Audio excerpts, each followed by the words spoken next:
to figure out how to do a live broadcast on Facebook. What has been on you guys' mind this week? I feel like mine changes every day. I don't even have coherent thoughts right now. I kind of feel like the squirrel, where it's like 1 minute I'm thinking about one thing and then it just keeps expanding and chaining out. Yeah, what's very clear to me is that I always thought I was going to do all these things around the house if I just had more time, and that's not happening. And also, I don't actually have more time. Yeah. No. Yeah. That's what I've been feeling like recently. Like, I thought I was going to have so much time in isolation. I have less time than usual. Everything takes longer and is more complicated. Yes, indeed. Right. And because, companies still expect you to work, right? So, yeah. But we're lucky, though. We're lucky. Yeah, I'm feeling very lucky. Yes, right now. Indeed. I mean, I'm, seeing the kind of, expressions of distress all across Gainesville right now on the local boards, restaurants sort of desperate to, they talk about inventory, and people losing their jobs. So it's tough out there. I keep thinking about graduate students who are finishing PhDs right now and about to go on the job market or on the job market. It's just the job market is so brutal already. It's and the number of searches that you've heard canceling. Yeah, and small institutions cutting budgets. Yeah, we can't talk about that around me right now. I can't sleep. Yeah. Oh my God, it's scary. San Francisco Art Institute, losing its, basically closing down. Apparently, so I'm just going to close that out so that we're not getting that funky sound. What did you say was the Moody Institute? The San Francisco Art Institute. It's one of the oldest, art schools on the West Coast.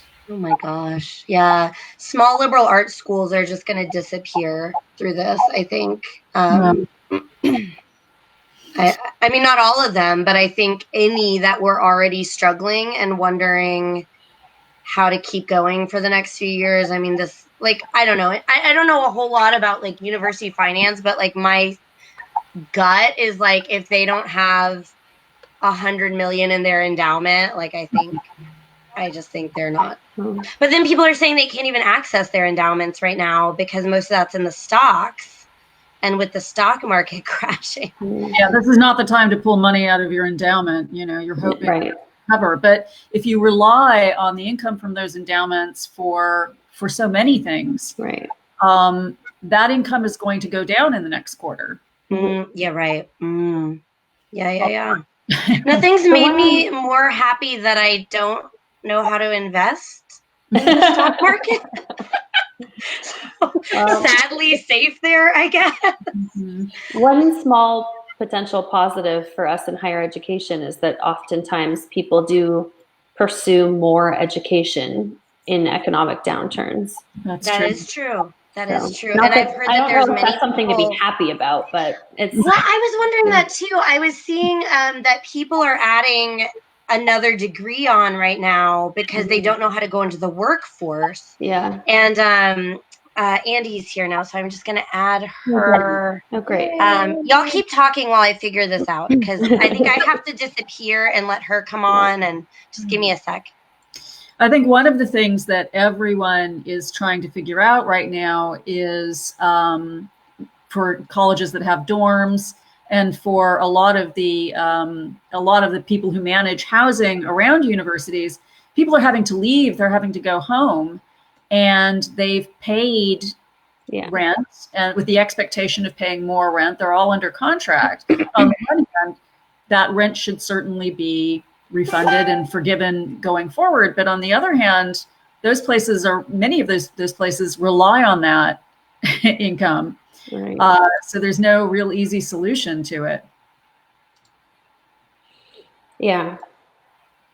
It's just going to, yeah. How has it been for you in Florida, Pam? Well, I mean, specifically, hi. It's been a bit crazy here because our governor isn't actually he's not pulling the trigger and really clearing places. So locally, Alachua County has made what I think is the right decision in asking people to shelter in place.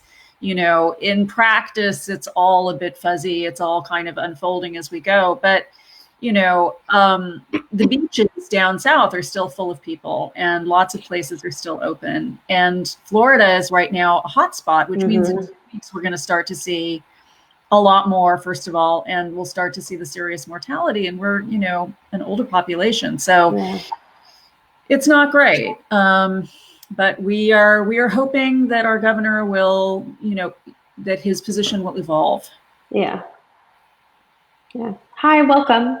Oh, hi. Hi. Hi. We seem to have lost Carrie, or at least I've lost Carrie on my stream. Yeah, I don't see her on mine either. Kari, where did you go? Carrie, are you there? I was thinking she might be here on audio, but I guess not. Well, welcome. So what do you Can you guys hear me now? Yes. Yeah. Okay. I was just working out the tech. I can be audio only while you guys are on there. And I just had to figure out how to do it. So this is Andy.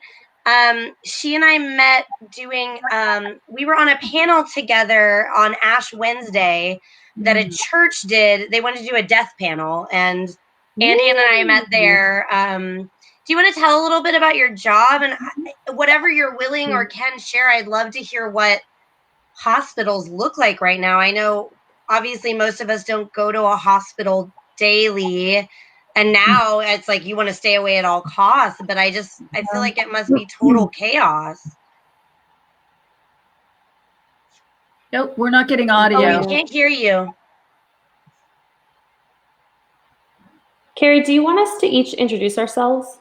It's a great idea. That might be good. Yeah. Okay, I can start. So I'm Jen McClure. I'm an assistant professor at Kent State University. I study Victorian literature and as well as medical humanities. So I think Carrie and I met talking about disease in Bleak House. And now just this week, that article that we were talking about has just come out. Yeah. Very accidentally, very time relevant. That was not on purpose, as we all know with the academic publishing timeline. Right. Yeah. I'll go. My name is Leandra Hernandez. I'm an assistant professor in the Department of Communication at Utah Valley University, which is just south of Salt Lake City. And my research interests focus mostly on representations of health in the media, in the news. I focus a lot on media ethics approaches to health. And Kari and I went to undergrad together. So the really cool thing is that Kari and I love to tell everyone that when we were in undergrad, we were acquaintances, but have gotten a lot closer as we've gotten older over our bond of all things spooky and morbid. So... Well, I'm Pamela Gilbert, and I'm a professor of English at the University of Florida, and I regularly teach a literature and medicine course. I do a lot of history of the body and some history of public health in Victorian Britain. So I have a couple of books on the cholera epidemics of the 19th century and how they reshaped public health, and how also various constituencies responded to those epidemics at the time and really shaped a discourse of what public health was supposed to be. This was, of course, before germ theory, back when people still thought that miasma caused disease. And so really a lot of not only modern public health policy, but modern sewerage, the city as we understand it, has kind of came out of that period. Oh, Andy, we can't hear you. No. Can you try it? It might be the headset. You might try unplugging the headset and just using your computer mic.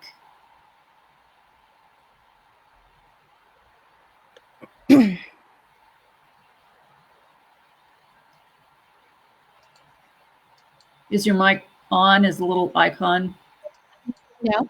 Oh, there you go. Oh, now we hear you. Oh, no, I can't hear you. I can hear you, but you, or you can hear me, but I can't hear you.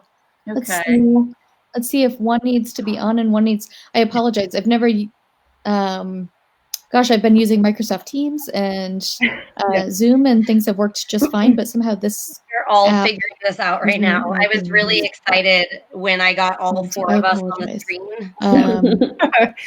How about now? We can hear you. Mm-hmm. Sounds good. I can't hear you. So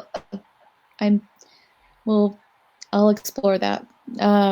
So I'm a physician. I'm a palliative care physician, and I'm the director for ethics for Providence Healthcare and Providence St. Joseph Health in Washington, Montana region. We have 11 hospitals across Western and Eastern Washington, including transplant centers and quaternary referral centers. And our Western Washington hospitals are in a hotspot. Mm-hmm. Wow. Yeah. I guess we can type you questions. Yeah, can we type? I don't know how to. I think maybe only. Well, if you click on host chat, I think that's where we can type to each other. Okay. So yeah. Oh, there we go. What are you seeing right now? Yeah. I can hear you guys. Oh, okay. You can hear us. Yay. So what are the hospitals like right now here? So for those of y'all that are not local, Spokane is about 4 hours away from Seattle. So we're not nervous, but we're not quite in the hot spot. Exactly. Yeah. I'm working from home. Everyone who isn't providing direct patient care as a primary provider is staying home. That's how things are.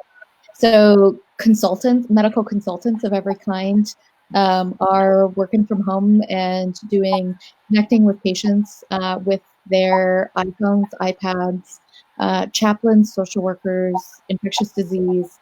Wow.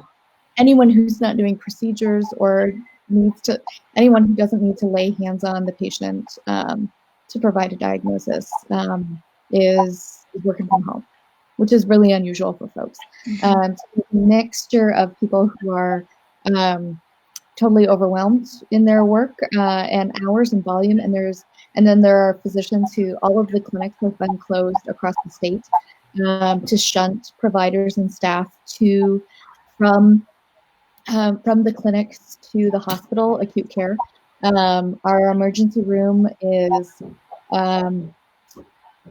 everything has moved upstream to the fairgrounds. So even so Seattle has a hospital that they're kind of a triage hospital on a soccer field that they're using.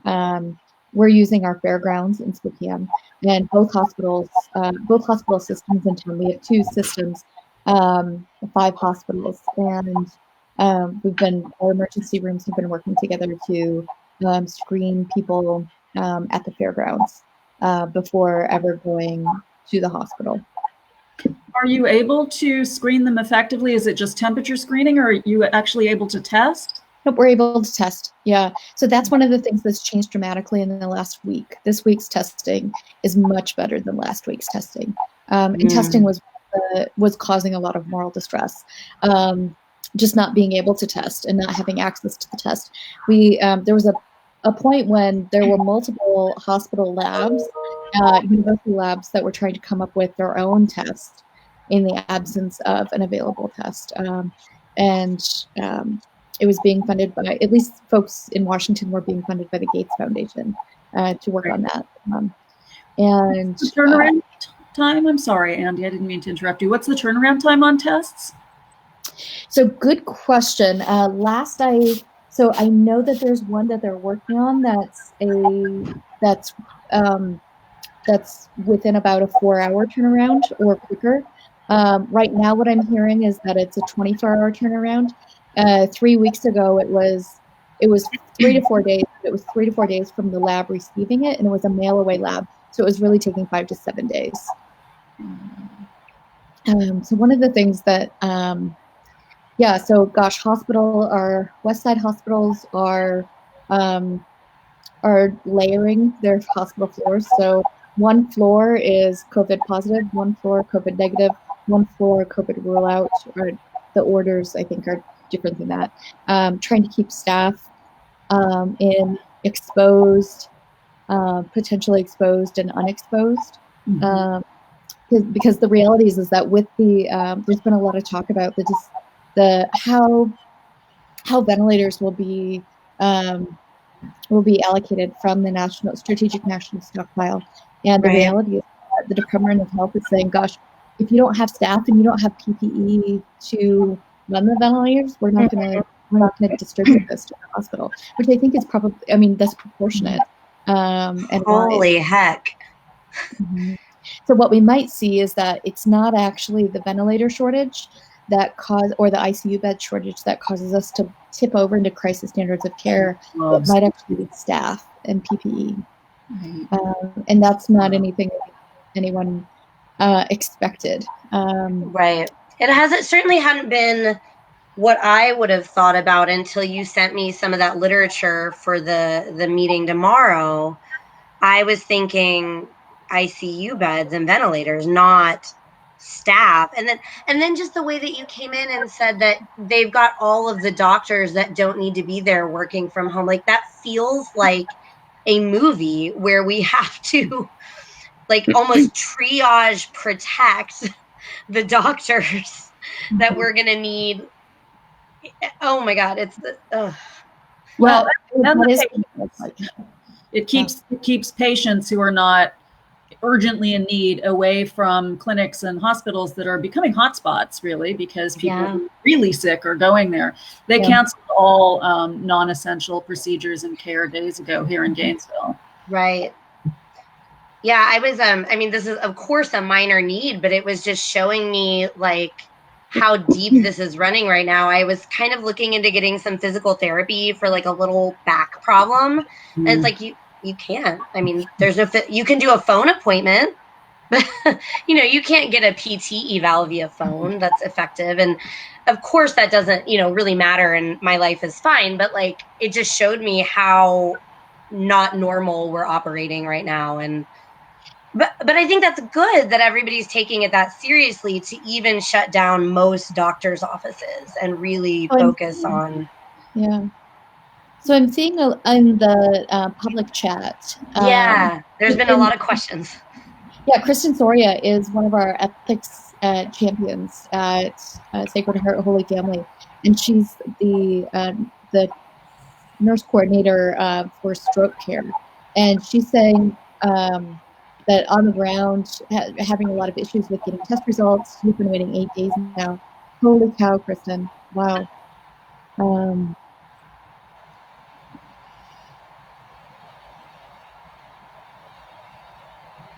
Andy, were you going to say more? No, I'm just responding to that.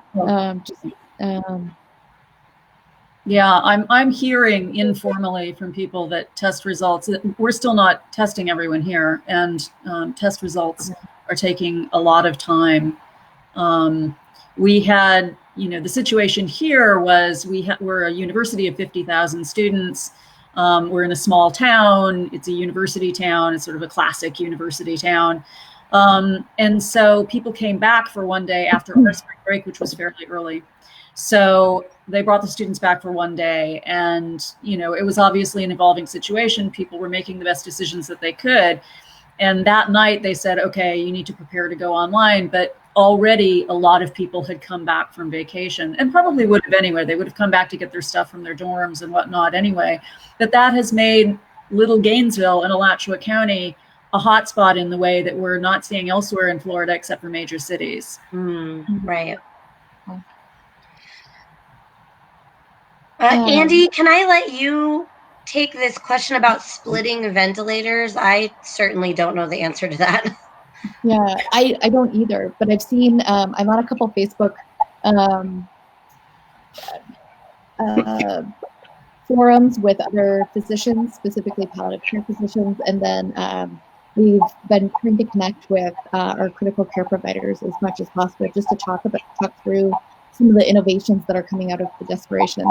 And so I guess my biggest question about splitting ventilators, I think it's a good attempt and a good idea, and with an attempt to try to decrease the number of staff that we need.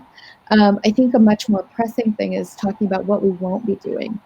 For instance, 2 full-time nurses can see 4 patients on a ventilator. It's not clear that splitting the ventilators will expand that to 8 patients on a ventilator. It's also not clear that we even have 8 ventilators. I mean, Cuomo's, at least from what I saw from Cuomo and from which aligns with our predictive modeling that I'm seeing, he's saying, gosh, they received 400 ventilators. We need 30,000. And so I think a lot of people are doing a lot of things to try to avoid having to make difficult decisions about who's going to be on the ventilator and who's not with the scarce allocation of resources. But there's no way around it. I think we're going to be there. And the worry that I have about splitting ventilators is that now, instead of assigning a ventilator to one person who can depend on benefiting from that, you've now said that 2 people are going to get less than what is ideal, and the reality is that the rate of, I mean, the death rate, the mortality rate with people who are so sick that they have to be on a ventilator is upwards of 80%, even with younger people. I mean, some of the younger people are the people that were being able to be liberated from the ventilator. But I'm worried that splitting the ventilators will simply hasten the inevitable. That's what I'm worried about. I'm also worried about our caregivers and physicians talking about using ECMO or ECLS during this time. That's one of our most resource and staff intensive interventions, and it's only for patients where the ventilator has failed. And I'm worried that, I mean, for instance, the amount of nursing staff that it would take to care for one patient on ECLS as routine standard of care, the ability to care for 4 patients, and we've just decided that we're going to put that resource into that one patient. And the reality is that we're shifting from, in a pandemic and in crisis standards of care, we're shifting away from autonomy and individual decision making towards public health decision making and care for the common good. And I think that there's a lot of attempts to try to get away from that, to say, gosh, that'll never happen. And I think we need to instead lean into that and say, how are we going to do that? And I'm really curious, what can we learn from Victorian times, from pandemics, before we had ventilators? How were we with one another in community? How can we learn from those things? That's your expertise. Well, I was gonna just add to that like one thing I've been saying on a few podcasts this week is just that I think that in the developed world, we're not used to we're so privileged to not have to believe that will ever affect us, like a scarcity of resources. I mean, to our downfall, I think we've literally, right, like killed the planet because we don't believe that we should have to ever deal with a scarcity of resources. And, you know, I think that people like us in this chat probably think about that more frequently than most people because it's part of our job. And even I really can't get my head around that. I've never had to in my real life, you know? So I can only imagine how much your average person is not prepared to accept that this could be our reality. Well, I saw an article today exploring the possibility of blanket DNRs for all COVID patients, and obviously that's something that's people are discussing, and that's not necessarily going to happen. But Leandra, you work on ethics. What do you think about that? Oh, so I've had so many thoughts over the last several weeks because currently I'm teaching one introduction to health communication class and then one advanced health communication class, where there's so much uncertainty, information overload, misinformation, and just bombardment of everything going on that, I've had a lot of conversations with students and family members, classmates, and colleagues where we're just trying to figure out how to make sense of everything at a very base level, right? Particularly for those of us who are living through this type of pandemic for the first time. So, for example, a few years ago when the Zika virus really hit, my first book, which I published with my colleague Sarah Upton, focused a lot on the way in which the Zika virus chained out in public and international media discourses, both in the US and in Latin America. And what I think was really interesting is back then, from a media ethics perspective, the Zika virus was always framed by major, more dominant news outlets as being a problem that originated somewhere else and that impacted other countries, right?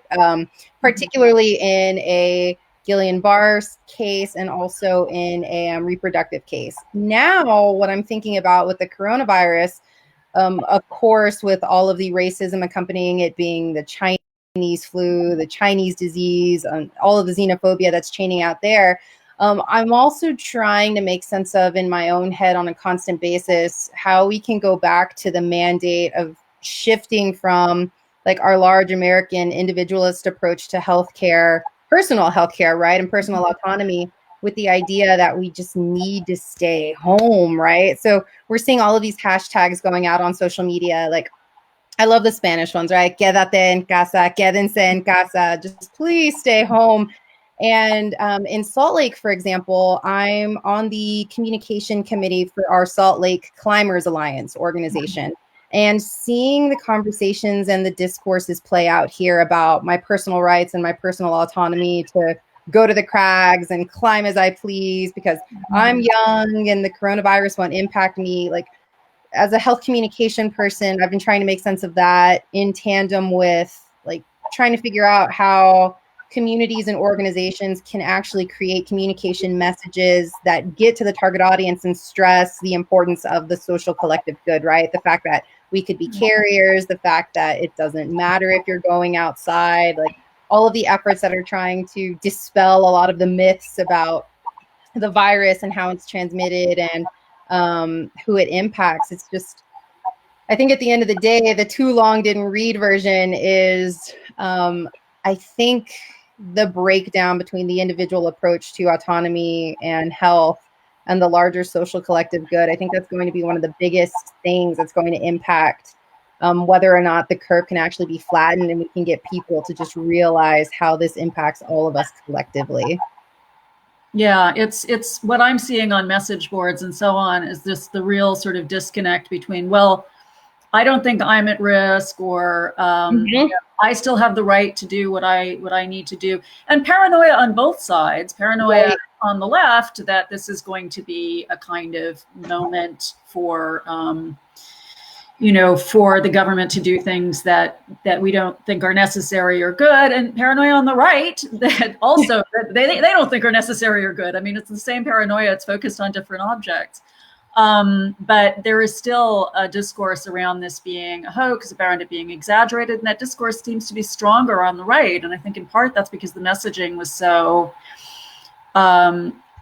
mixed. Yeah. Let us say. Oh, yeah. For so long. I was going to add, I mean, one thing that brings up for me is like, I mean, essentially what has confounded our efforts epidemiologically in this is that we essentially have a healthy carrier situation, right? And I was just having this conversation the other day with somebody who had posted something about Typhoid Mary, and they probably were really annoyed with me because I posted like a novel on their Facebook page about like, you can't, the narrative that still persists 113 years later, that she was just this evil person who didn't believe that she was spreading this disease. Of course, elide some of the lived realities of her being an immigrant, of her needing to make her living. But I was like, people are doing that right now. I mean, we don't want to believe that we could be spreading this disease because we feel fine, and we still, so to say that somebody is monstrous for doing that, I mean, either we all are or she isn't, right? And the example I posed in this Facebook chat was like, is the server who works an extra shift because they know we're all about to go on lockdown and they have kids to feed, are they evil? I don't think it's that simple. And it was the same reality with Mary Mallon. Right. Yeah. Well, I mean, when you're operating in a hyper-capitalist situation, right, where undoubtedly so you have individuals in service positions who, I mean, I keep seeing that meme float around on Facebook where it says like, oh yeah, I like how the conversation is individuals in service positions should have X amount of wealth saved up, but then corporations, when they need a bailout, it's like, oh yeah, you're good to go. So like, for example, my dad in Houston has been involved in the restaurant industry for the last at least 40 years, if not longer. And I was having several conversations with him leading up to this in the last month or so about, what's going to happen if the entire city of Houston gets a shutdown, what's going to happen with the restaurant, what's going to happen with the employees, et cetera, et cetera. And I think part of the problem here, as we've all been mentioning so far, is the disconnect between the messages, right, and kind of the ethical impositions that end up getting put on individuals in these positions who have no other choice, right? Which is why I've been really heartened to see a lot of campaigns going around just at the Salt Lake level that say, support local mom and pop shops, pick up delivery if you can, get food to go, et cetera, because really this is who's getting hit the hardest here from the like industry service level position. Right. I'm seeing on the public chat, Kristen Soria, I think, is saying that the silver lining has been the community rallying around each other at distance, looking out for each other. And, that she's been in her home for 11 days, but her neighbors are calling and asking if she needs anything from the store. And we are seeing more of that. There was a good story today about how Nextdoor, which is a neighborhood app, which is often a little bit combative and can be a little bit of a trash fire, has suddenly become a site of a lot more, actual community, which is what it aimed to be. And people are starting to actually turn to that idea of community as they're restricted to a smaller space. Jen, I can't hear you. Oh, there you go. Now? Okay. I think, maybe that's one of the connections. It's something I've certainly been thinking about in terms of Victorian literature and some of your work, Pamela.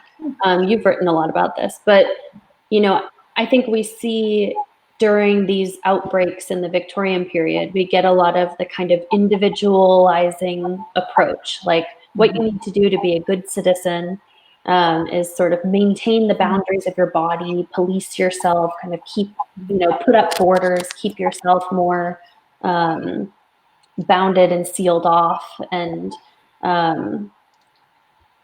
what I just keep thinking about how to, like in the long term, how do we negotiate the paradox of this situation where in order to create a healthy community, we need to isolate ourselves.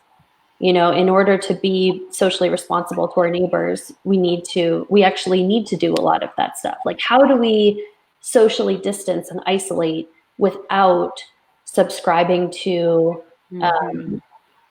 ideas that I think are harmful about bounded individuality, and how do we kind of maintain communal responsibility and the kind of ethic of community while we are physically all separated like this. Well, I'm going to jump in real quick just because this is the subject of my book that's coming out. I know. As I guess Pamela probably knows since it's in her book series. This has been on my mind so much that what I notice in my book is moments of people like pushing back a little and saying that like, what is a beating heart worth if we don't have other people to share it with? I guess that's sort of a simplistic, maybe cheesy way to say it. But I mean, we don't care about viruses because we care about viruses. We care about it because they will kill the people we love, right? And I've kind of seen what I hope, and I hope enough of us can be loud enough about this so that when things are back to normal, we don't just let this kind of peter out. But I mean, we live in a world that I think would really like us to believe that we can do everything at a distance. That's more efficient corporately, right? Isn't it Andrew Yang who is always talking about automation? And I think people are really seeing that, like, you can't replace face-to-face interactions. I've seen these beautiful moments of people coming together on Zoom. Like, Pamela, normally you and I only talk like once a year at conferences, like something that's together, and usually Leah and I are talking like in passing as we're running back and forth to classes. So there has been great things, but I also think people are seeing, I hope that, like, I almost cried the other day when my daughter's preschool teacher was like reading her a story through a recorded YouTube video in an empty classroom. And my baby kept being like, hi, but like didn't understand why she couldn't say hi back. And I was just on sorry, I'm rambling, but I was just on a podcast yesterday with a comedian who, when I mentioned this, was like, yeah, we've, us in the live entertainment industry have been struggling to get people to come to live shows for years as iPhone has taken over. And now everybody's kind of missing it. And so I'm hoping that enough of us in sort of the broader perspective of, oops, Andy left. Sorry, I think she wanted to bring up something about the DNRs, but I'm hoping that enough of us can be loud enough about that people don't just go back to their iPhones. I mean, myself included. I don't do enough live things, but I'm hoping we'll seek that out a little bit more now that we see, when we're stripped of that ability, how much it does bring to our lives. Yeah. I would add that to Jen's question, that one of the things that's becoming really evident as we are stuck in our homes and relying on delivery people and supply chains that may be disrupted is how much, we think we go about our day and we are, sovereign beings. I mean, some of us are, and we do everything ourselves. But in fact, there is no one living in advanced society, probably in any society, that does not depend on the work of lots of other people. And in an advanced society, a complex society, that work is often invisible. And so you just kind of don't know it's there, and often it's not valued. And going back to Andrew Yang, who wants everybody should have a universal basic income, right? I mean, we look at the truck drivers who are still bringing us stuff, the delivery people, the people who are still cooking in kitchens and for takeout, all of those people who maybe normally we don't think about them much, and now suddenly they are looming enormously large. And of course, our frontline doctors and nurses, but also the janitors who clean hospital floors. God bless them, because they're keeping us all from dying right now. I have thought about this just last night. That occurred to me, and I'm so glad you brought this up, because I was thinking how we define essential labor, and I was like, right now it's the people in the factories making the N95 masks, right? And those are the people that are the most, I think, left out of equations in a lot of like workers' equity and job security and health insurance, right? But now society depends on them, and it in fact already did. We're just now seeing it. Yeah, a lot of those people are actually laboring in places like Wuhan, because that's where a lot of our equipment or components comes from, and it's one of the reasons there have been disruptions. And it raises really significant implications too about the racial, ethnic disparities at play as well, particularly when you think about the racial, ethnic makeups and populations of the individuals, the actual bodies doing the labor, right? Like, I've been seeing several articles going around, really interesting, really timely and poignant, that focus on how, like, particularly in the delivery positions, a lot of Black and brown bodies are at stake, because those are the ones that make up a large segment of that group. And, another thing that I focus on, that Kari and I talk about this all the time, like the violence at the border and the bodies at the border, like I haven't seen as much conversation as I would like on the farmers and the laborers and everyone else are still working incredibly hard to make sure that we're still getting the produce that we can eat. But It's like those bodies and that labor and that experience isn't even really part of the larger conversation. Right. And again, just the sort of American privilege. And I think we can also say, as Jen, I love the way you said this. I wish I had had it when I was writing my book, bounded individualism, that we think we just kind of live magically, but we've never had to live in a space where we couldn't get food, much less even one item, right? Like I've never even lived through a life where like I couldn't get oranges, like occasionally happened in the Victorian era, you know? And so we're so privileged, and I think to a fault of not having to think of the people whose bodies labor and produce those things for us. Yeah. This is making me think of, I mean, just the larger issue of dependency and how we're so uncomfortable, I think, especially as Americans, with the idea of dependency, being dependent on other people. There's a lot of great disability studies work on this idea, but I think, you know, we are realizing part of, maybe we could call it a silver lining of this, is that we're having to acknowledge what it means to be part of a community and to be dependent on other people. And hopefully, I mean, I hope that one of the upshots of this is that we start to think about the value of human life outside of use value. You know, like that would be one thing that I would really be, if we happen to think about that, that would be great to think about. How do we theorize the value of human life, or how do we articulate the value of human life without relying on a rubric of use value? You know, the value of the life of the 84-year-old retired person who is not working. My heart, Jen, I love that. Can you just say that last part again? I want to remember it forever.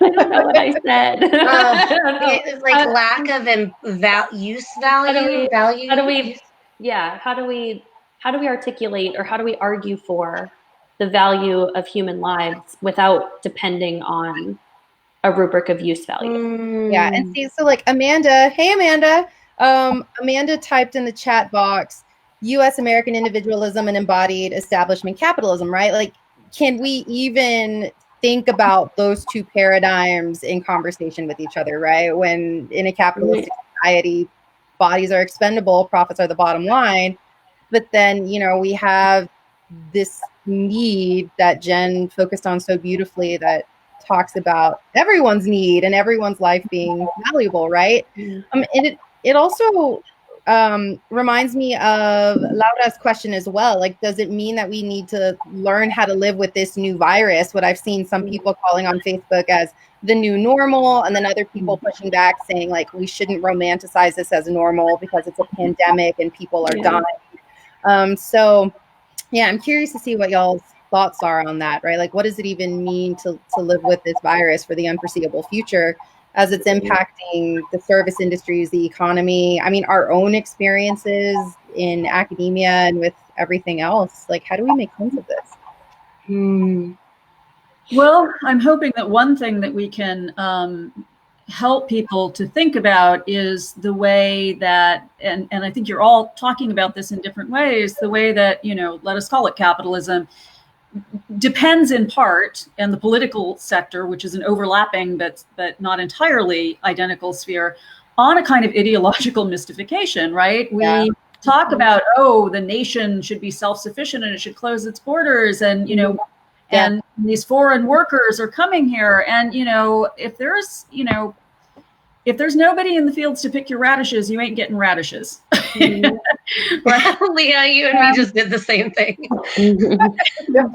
And if your medical equipment is manufactured in China, maybe this is not the time to introduce legislation blaming China for everything when everyone is struggling with the same overwhelming disaster, and we need to cooperate more than we ever have before.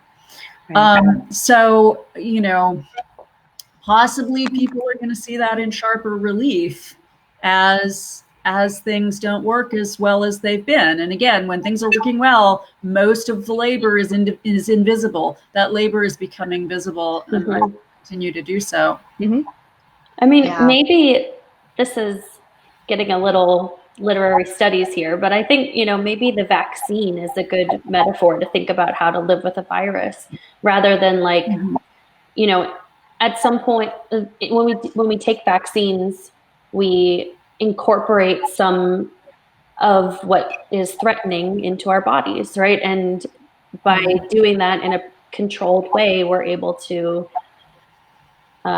live with it, to some extent. I don't think that's two lit studies at all. Yeah, me either. One of my advisors, Rajni Sudan, that's how she taught vaccines is you're taking a little bit of the risky foreign other into the body to preserve a greater life. Okay. And I do want to just be really clear, because we just had an article published in I think it was the Federalist. It got banned from Twitter immediately, that suggested that we should encourage people to catch the coronavirus in a controlled way and thus build immunity. That's I've seen that going around, but I didn't know what it was from. Important to clarify that I do not mean that. Exactly, and I know that you don't, but I know who might see this later. I really. I was thinking of the idea of the new normal. That at some point you can't. We may have passed the point of total containment, right? So we have to think about how do we, how do we adjust? How do we find ways to work with what's going on now? Right. And flattening the curve is I think part of that adjustment, because it's our virus now. It's an American virus when Americans have it.